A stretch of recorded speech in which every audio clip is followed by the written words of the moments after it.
What a beautiful place. We had a great time here and with a lot of great stuff, and I want to thank you very much. This has been an incredible trip and a great strides have been made. My husband worked very hard on behalf of our country, and I'm very proud of him. This trip has also been incredible for me as First Lady. In Saudi Arabia, I visited children at a local school and a call center with all-female employees. In Israel, I spent time with some children at Hadash Medical Center along with Mrs. Netanyahu. In Rome, I was honored and blessed to be granted an audience with His Holiness Pope Francis, followed by a very special visit to Bambino Gesù Children's Hospital. Just hours after leaving, a young boy I spent time with found out he had received a new heart donor. Receiving that news is a moment I will never forget, and I wish him a speedy recovery. In Brussels, I met with Queen Matilda and participated in a forum on preventing the online exploitation of children, then paid a visit to the patients at Queen Fabiola's Children's Hospital. This trip for me has been very special, and I will never forget the women and children I met. As one of the kids at the hospital that I visit said in a picture he drew for me, "We are all the same." I also want to take a moment to thank you all for the sacrifices you make on behalf of our country. It is because of your selfless commitment that we enjoy the freedoms we have today.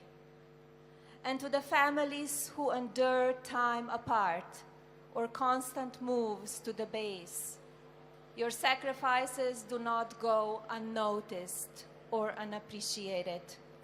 Thank you, and God bless you.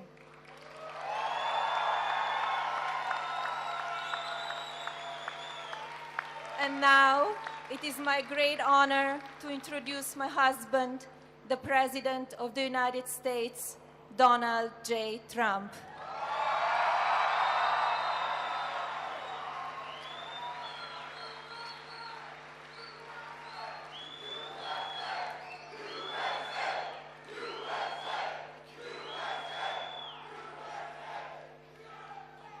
I've got to get the lipstick off, is it all?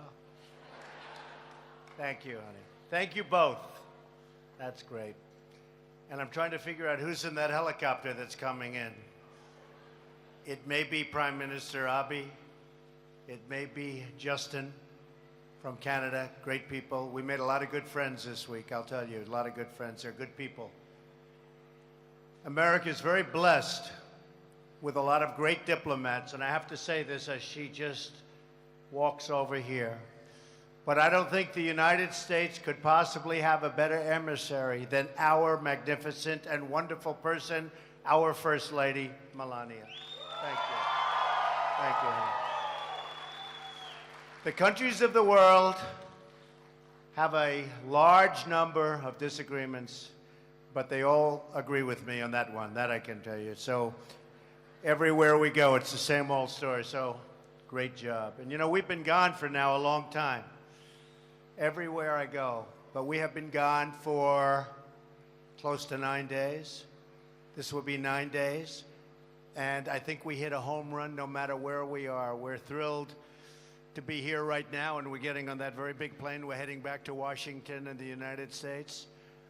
But to be with you at our great Naval Air Station is wonderful. I can think of no better way to conclude our first foreign trip than to spend the time with you right here, with the incredible men and women of the United States Navy, and with all of our brave soldiers, sailors, airmen, and Marines. and our great civilians who support them, right? A very proud nation salutes you. A very, very proud nation. I'll tell you what, we are very, very proud of you. Every single day you protect the safety and security of the American people and provide a symbol of hope, freedom, and justice for the world. To our friends and allies, you are the ultimate reassurance. To our enemies, you are the ultimate deterrent. You're the metal spine forged out of the fires of American strength. And you notice how much stronger we're getting? Have you feeling it? Are you feeling it? All that new equipment is coming in. You saw what we did with our military budget, way up. Took a little heat on that one, but it's okay with me. You are the men and women who make up the most powerful military in the world.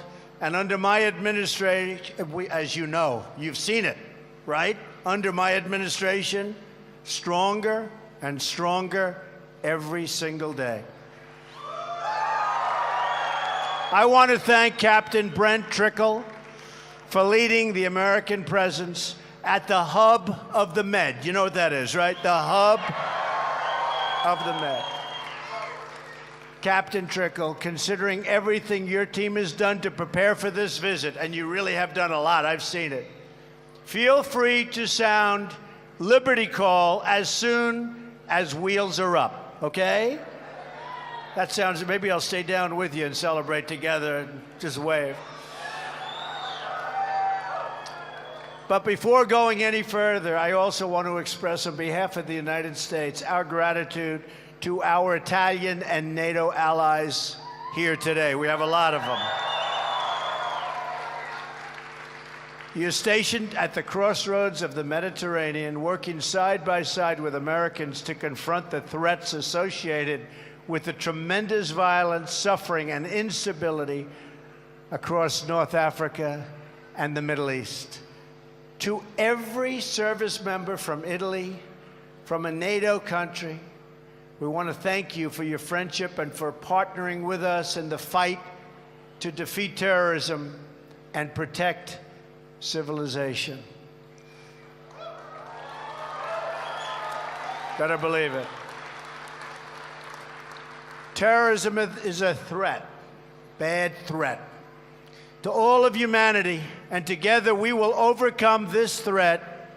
We will win.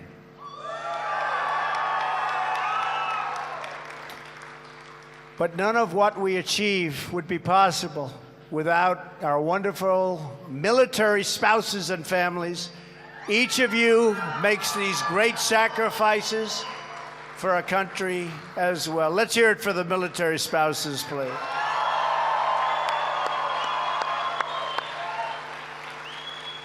We will always support you, and we will never, ever forget you, that I can tell you. There is one more very special group I have to thank, and that is our 8th grade students right here in Sigonella. Where are they? Oh, here they are. I've been hearing a lot about you. In January, the 8th grade class at Sigonella came all the way from Washington to march in my inaugural parade, right? Look at you. They're all so happy, young. You're going to have a great life, right? Great life. Thank you very much. And I have to say, are you all glad you did it? Thank you, honey. It's an image I will always remember, your smiling faces right out in front of the White House, carrying that great, big, beautiful American flag, right? Thank you, kids. You traveled all the way from Italy to support my inauguration. So today, I'm glad to be here, and I traveled a long way to support you, and it's my honor. Thank you very much. Military children also make great sacrifices for their country, and I want you all to know that America is so proud of you. As you know, I was here in Sicily to attend very important summit meetings, the meeting of the G7, It was a tremendously productive meeting where I strengthened America bonds. We have great bonds with other countries. And with some of our closest allies, we concluded a truly historic week for our country. Our travels took us to some of the holiest sites in the three Abrahamic religions and to gatherings of both America's oldest and newest friends. We traveled the world to strengthen long-standing alliances and to form a new partnership among nations devoted to the task of eradicating the terrorism that plagues our planet.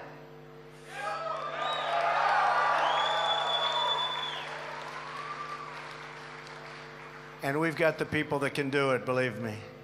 And I am now more hopeful than ever in the possibility that nations of many faiths and from many religions and from many regions all over, can join together in a common cause.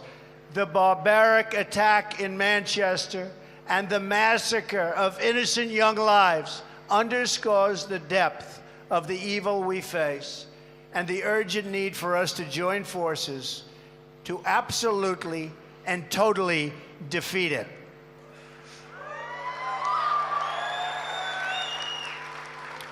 I met with Prime Minister May and expressed the absolute solidarity of the American people. And just yesterday, Coptic Christians in Egypt were viciously gunned down in another vile terrorist attack, one that took the lives of beautiful Egyptian children and others. These murderous attacks grieve our souls, but they also steal, and I mean steal like in steel, our resolve. Together, civilized nations will crush the terrorists, block their funding, strip them of their territory, and drive them out of this earth. My first visit during my travels took me to Saudi Arabia, where I had the honor of participating in a historic summit with the leaders of more than 50 Muslim and Arab nations, hosted by King Salman, a wise leader who expressed his strong desire to work with the United States not only to confront terrorism, but also the extremist ideology behind terrorism. The nations of the Middle East have endured one terrorist attack after another, and I called on them to take on the burden of fighting this evil that has killed so many innocent Muslims.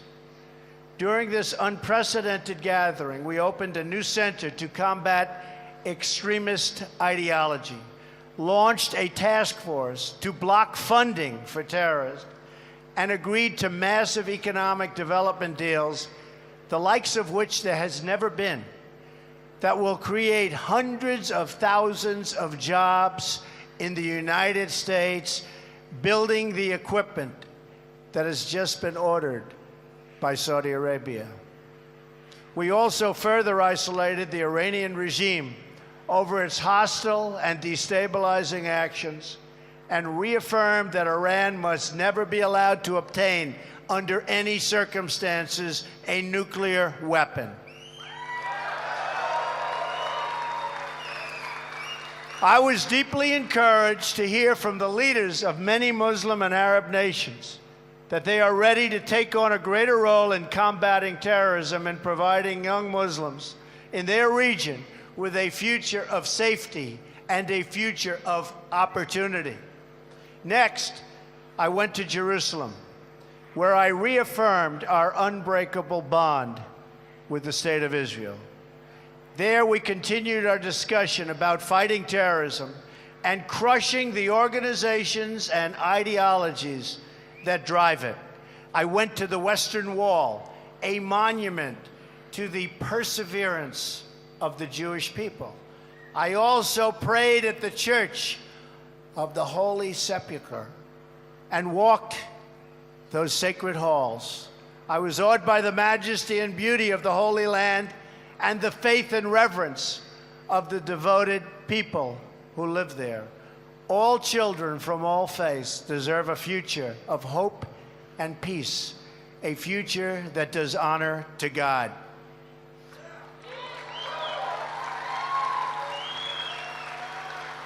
I visited Bethlehem, a city so precious to so many, and met with the Palestinian leader, President Abbas. He assured me he is willing to reach for peace with Israel in good faith, and I believe he will. And Israeli Prime Minister Benjamin Netanyahu assured me that he too was ready to reach for peace. He's a friend of mine, and he means it. From Israel, we came to Italy. In Rome, I was inspired by the beauty of St. Peter's Basilica, and even more inspired by meeting with Pope Francis. A great talk. It was truly an honor to meet the Pope and to pray for peace on those hallowed grounds. Then I traveled to 2 summits with our key allies. First, at a NATO summit in Brussels, where we agreed to improve the burden sharing among members of our alliance and to further confront the shared threat of terrorism. Other member nations must pay more.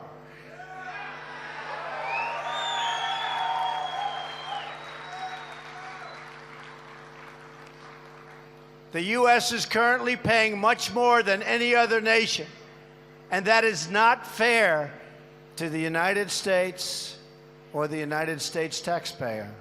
So we're working on it, and I will tell you a big difference over the last year.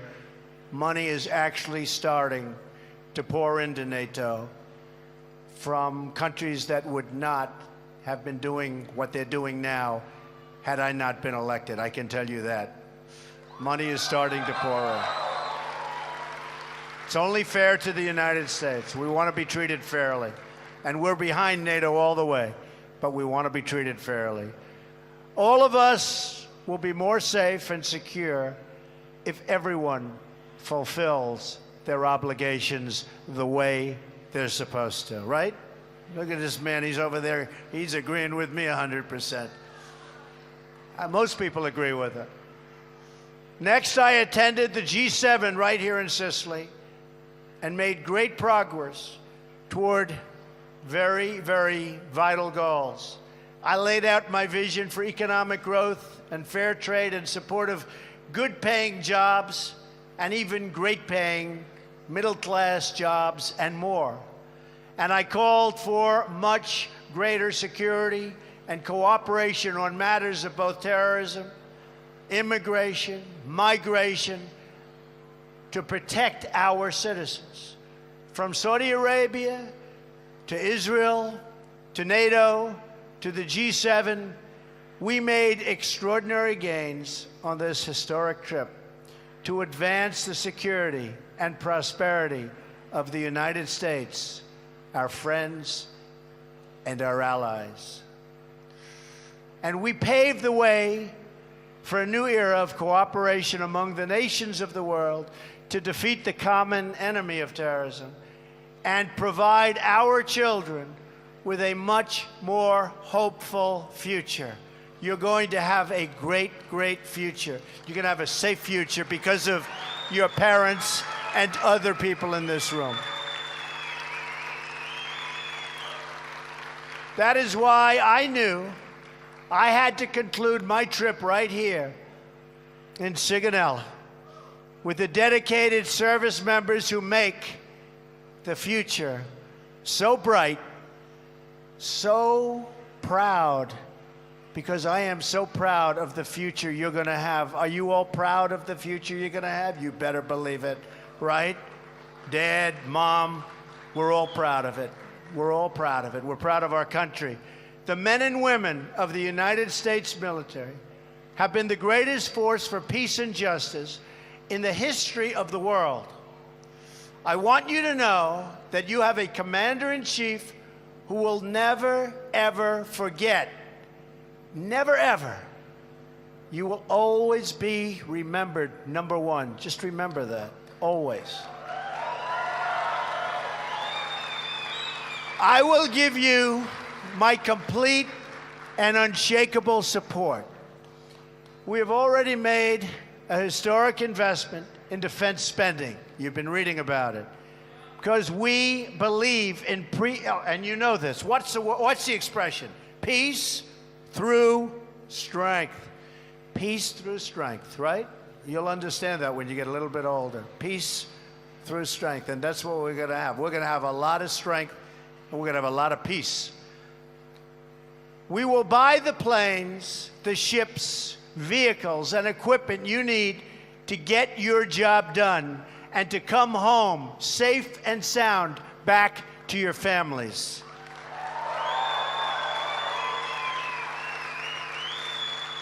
I also know that the single greatest strength of our armed forces is you, all of you.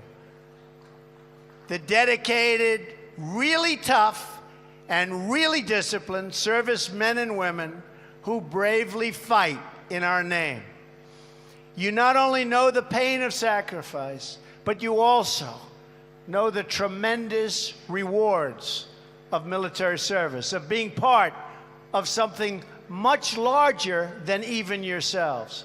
You know what it means to be part of a military team in which men and women are bound together in a sacred covenant of trust, to serve together, to sacrifice together, and to fight together. And by the way, and to win together, because you're going to win. You're going to do a lot of winning.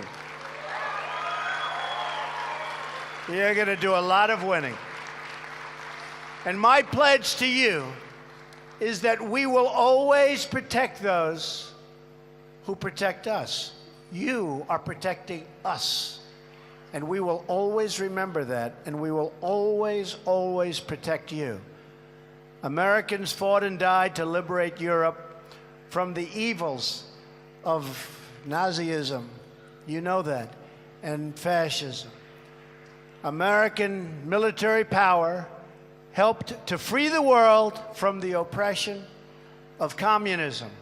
And today, Americans like you are battling the sinister forces of terrorism throughout the Middle East, North Africa, and the world.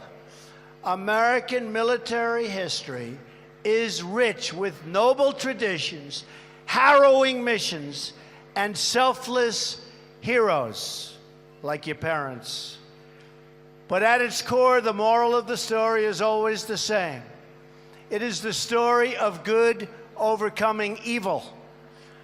You have poured out your hearts, your souls, and even your blood for this nation, and we will pour out our gratitude to you in return.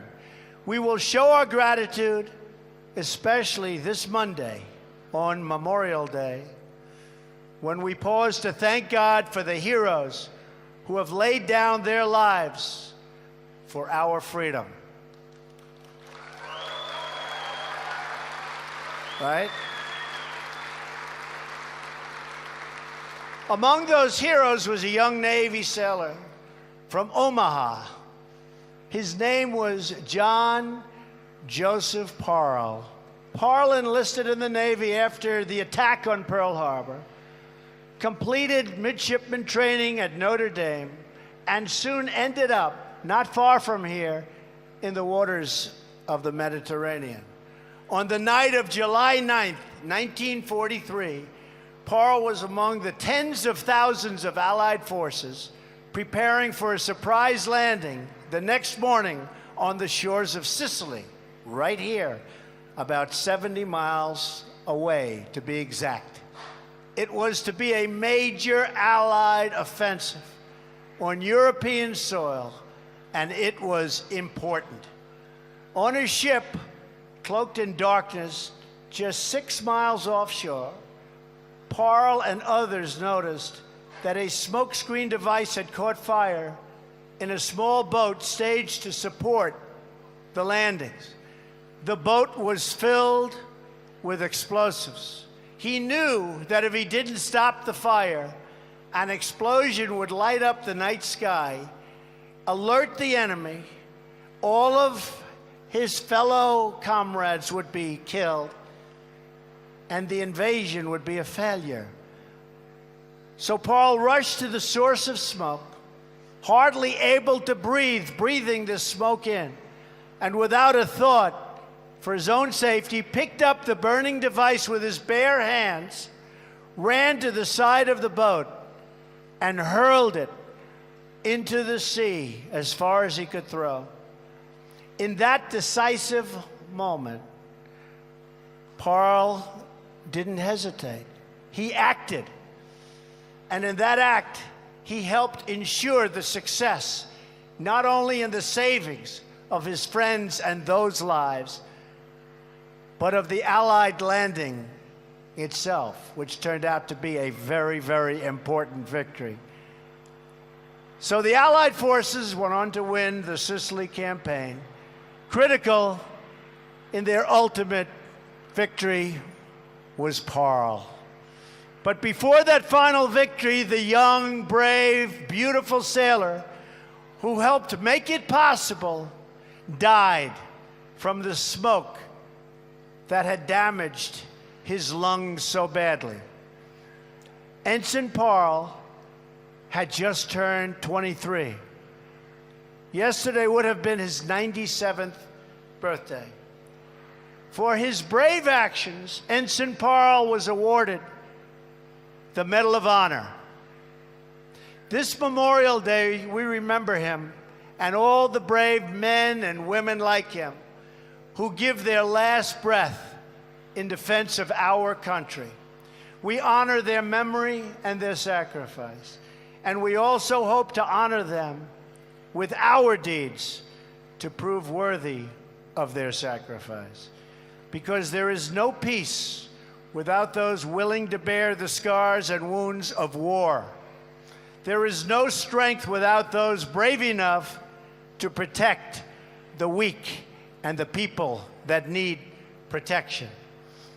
And there is no prosperity at home without those willing to shoulder our burdens overseas. That glorious American flag represents the blood of patriots spilled in defense of freedom. It represents the courage that burns in American hearts. It represents the unity that binds us all together as one. And it represents the freedoms bestowed on us by Almighty God. You are the warriors of freedom.